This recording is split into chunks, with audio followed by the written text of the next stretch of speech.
Hi everyone, welcome to the video lecture series of object-oriented programming. In this video lecture we will be discussing about typecasting, then we will see what is an array, strings, etc. First of all we will see what are literals. We have discussed about literals in one of our previous sessions. So literals can be defined as any constant value that can be assigned to a variable are known as literals. So in this example, as it is given, int num is equal to 200. So we know that literal is actually a token in Java. We have discussed about tokens or lexical issues in Java. There are altogether 7 lexical issues in Java, and literals is one among them. So when we get a line of code in Java, for example, consider this line of code itself.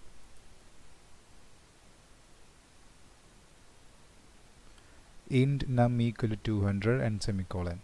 So when we go through each word in this line of code, we know that int is actually a data type. This space between int and num, it's a white space. This num is actually an identifier, it's given by the programmer. Again there is a space which belongs to white space. Equal to is an operator and semicolon is a separator. So remaining thing is 200, which is a constant, and we call those constants as literals.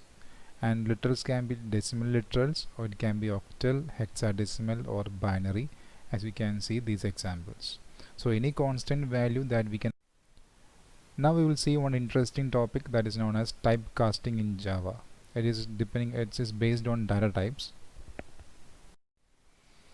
We all know, or we all have come across or came across this property when we do program. That is, very often we will have to store, or by what we can say, by mistake we would have stored an integer value into a double variable, or a double value into an integer variable.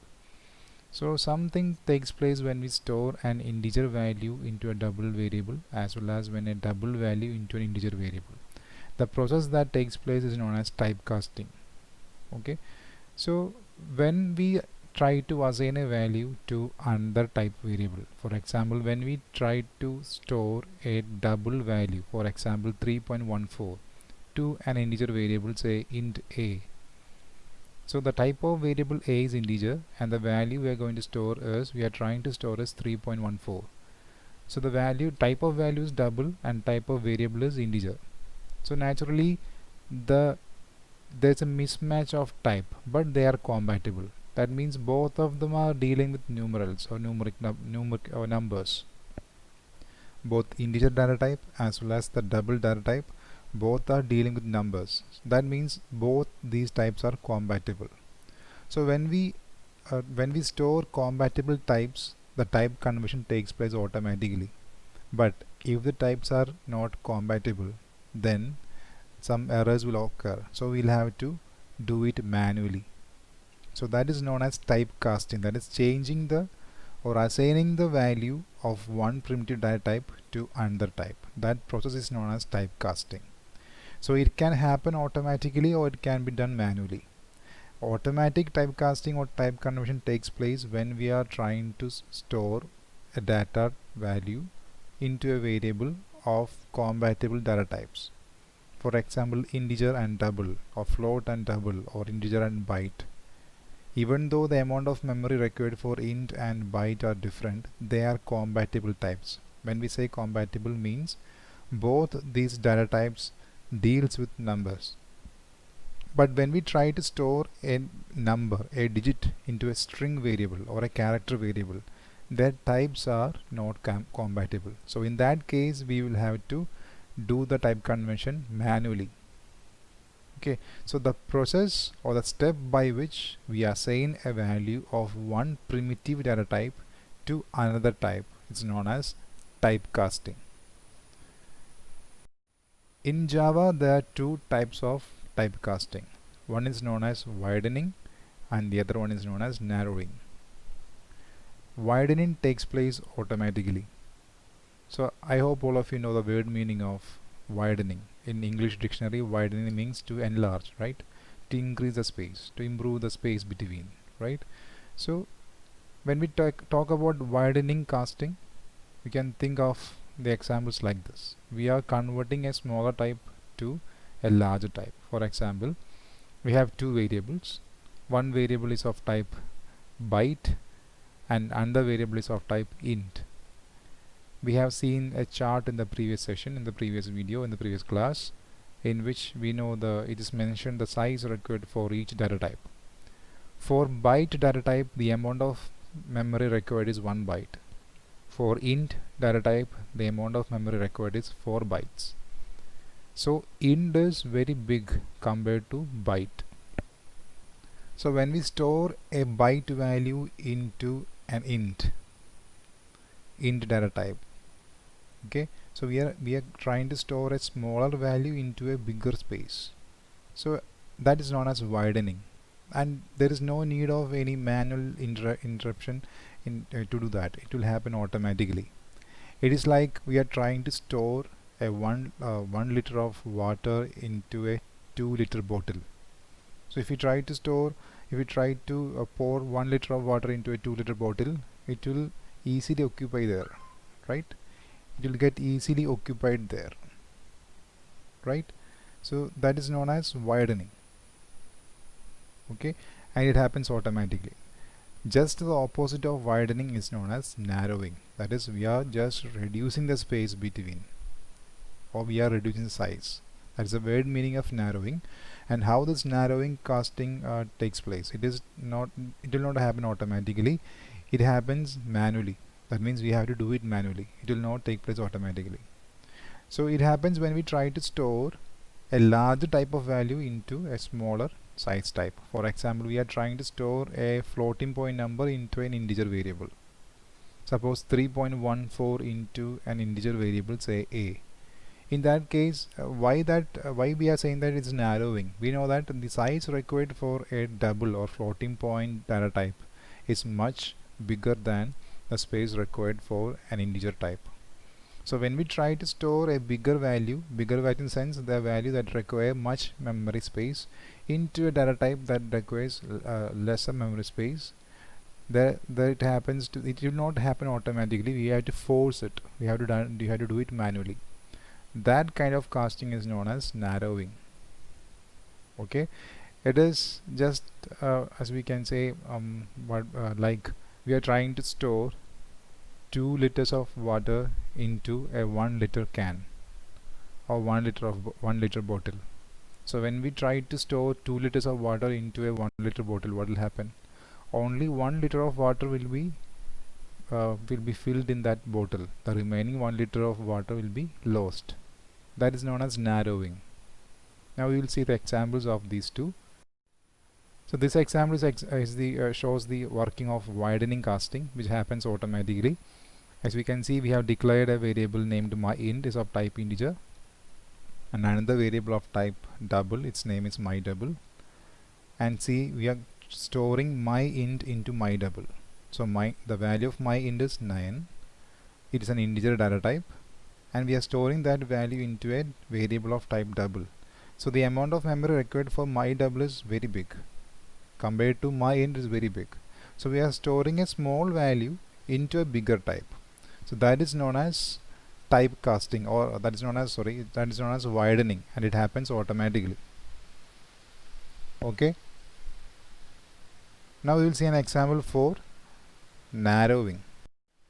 This example shows how to perform narrowing. So here mydouble is actually a double variable. Its data type is double and its value is 9.78, and we are trying to store this 9.78 into an integer variable, and the variable name is myInt. Okay, so when we do this, it will not happen automatically because the amount of memory required by mydouble is very much bigger when we compare it with the space required for myInt. So we have to do it manually. For doing this manually, what we have to do is we have to mention the type to which we have to convert. So see this, we are mentioning the type to which we have to convert mydouble in a pair of parentheses just before the variable mydouble. I repeat, if I want to convert mydouble, whose type is double, into an integer, I have to write that type that is write int in a pair of parentheses just before the variable. So this line means I am converting the data type of my double into an integer, and then I am storing that value into my int, which is of type integer. So when I do like this, the value of my double was 9.78. When we convert its type to double, this 0.78 will be ignored, because we know that into an integer variable it's not possible to store the decimal point numbers. We can store only the whole numbers or the numerics, right? So when we convert this 0.78 will get ignored. Only this 9 will be stored into my int. The value of my double will remain as 9.78 itself, but when we try to store this my double as an integer into my int, this 0.78 will be ignored. Only 9 will be considered and it will be stored into the my int. So as we can see, when we print the values of my double and my int, the value of my double will be 9.78 itself. There will not be any change, but the value that gets stored into my int will be 9. This 0.78 will be ignored.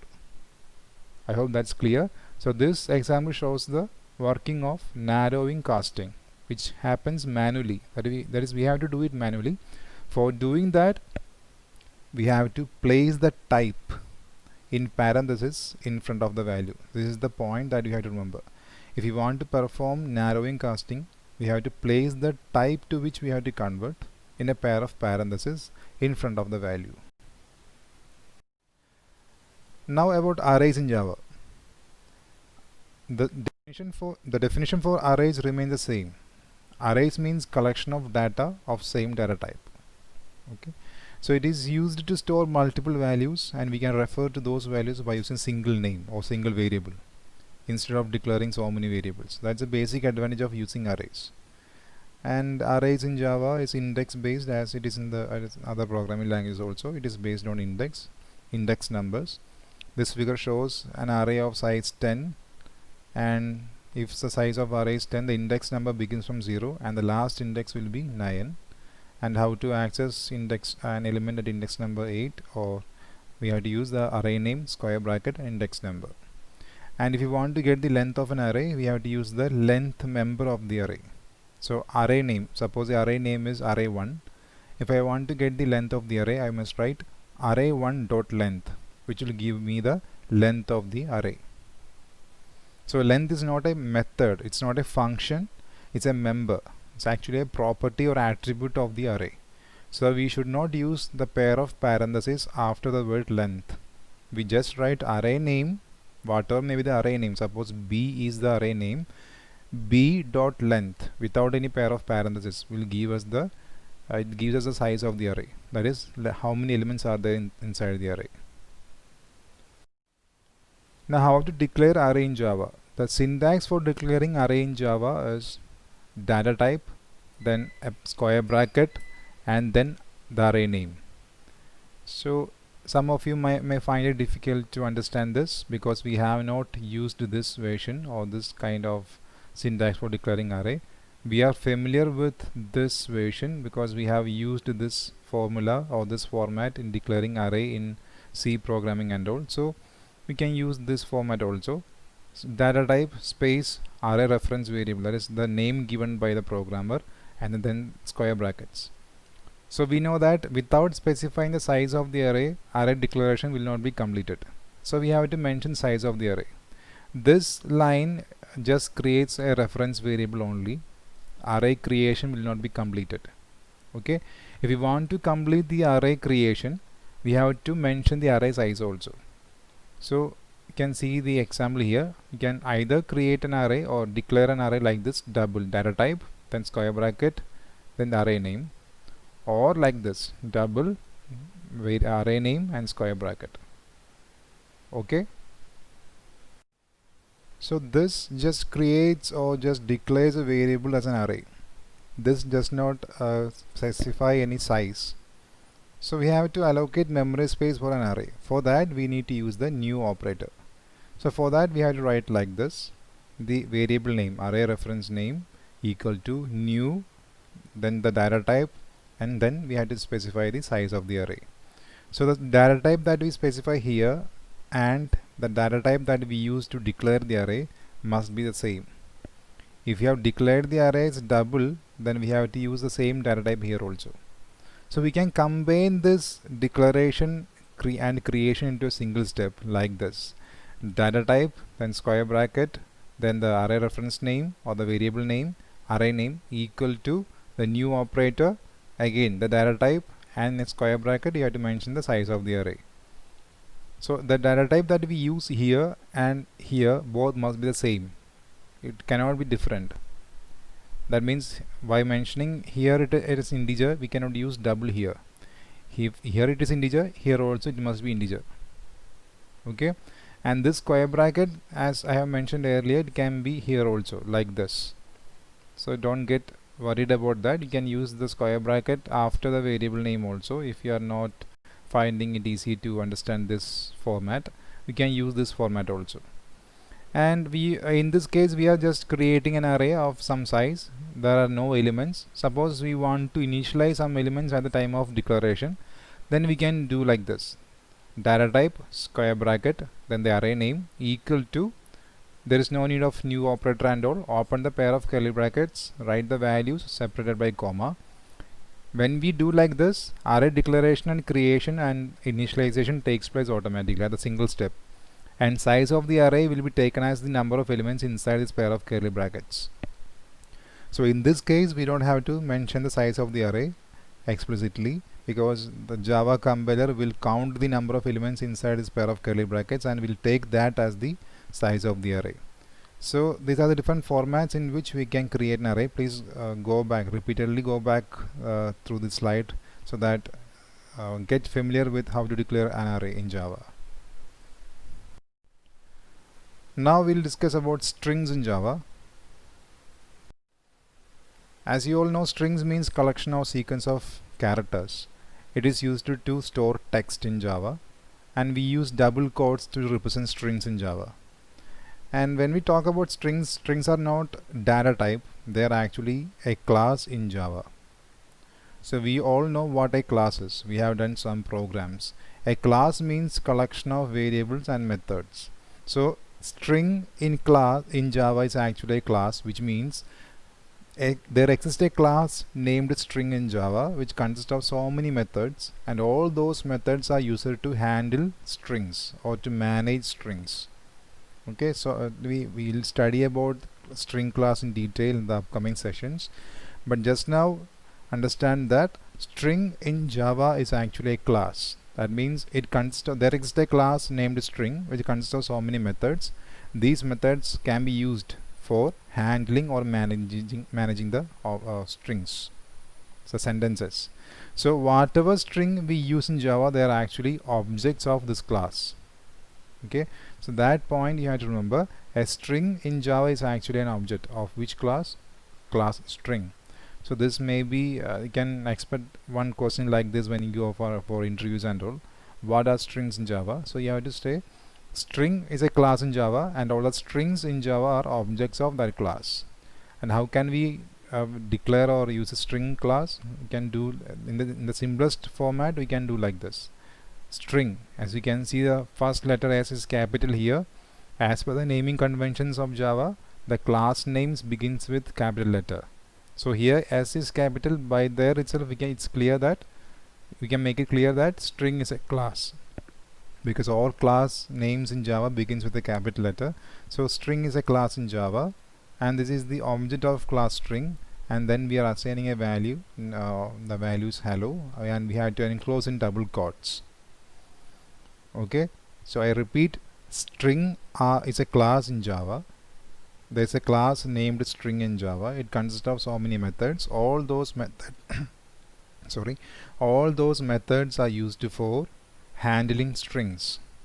So we can define strings as objects of class string, and we use double quotes to represent strings.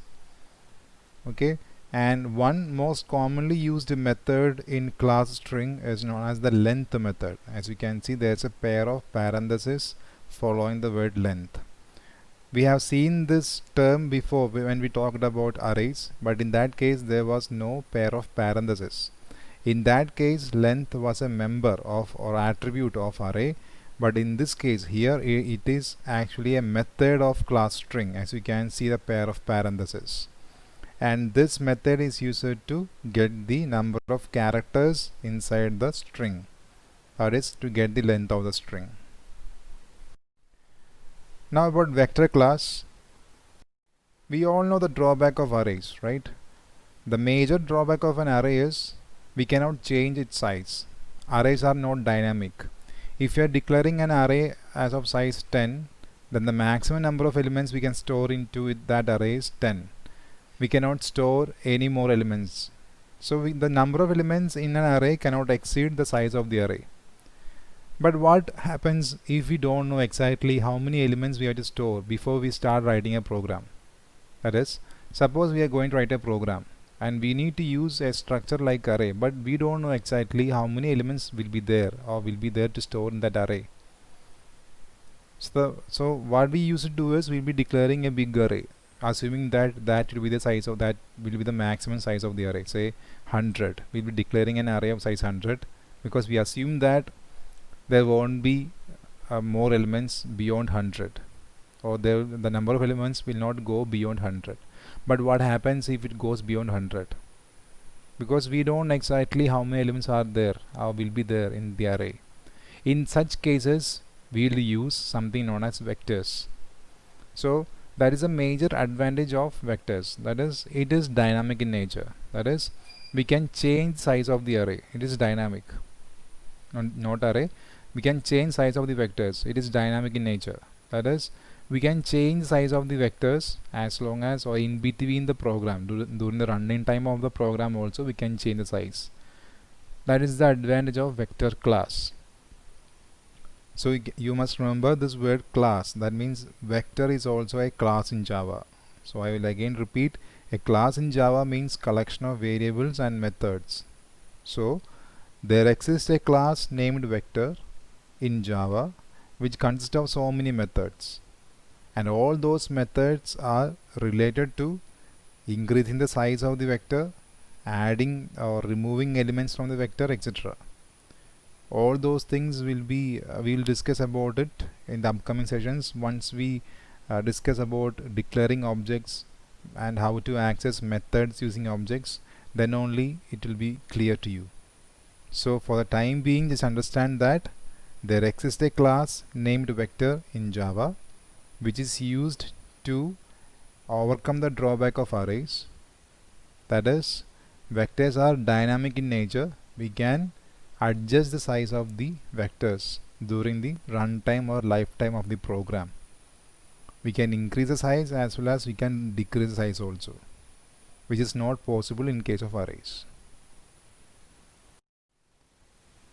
We shall conclude now.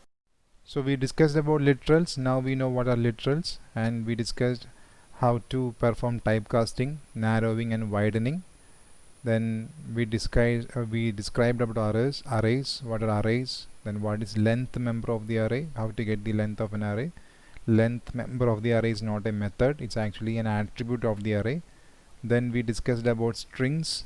String is a class in Java, and all strings that we create are objects of this class. And we also discussed about a class named vector, which is used to overcome the drawback of arrays because vectors are dynamic in nature.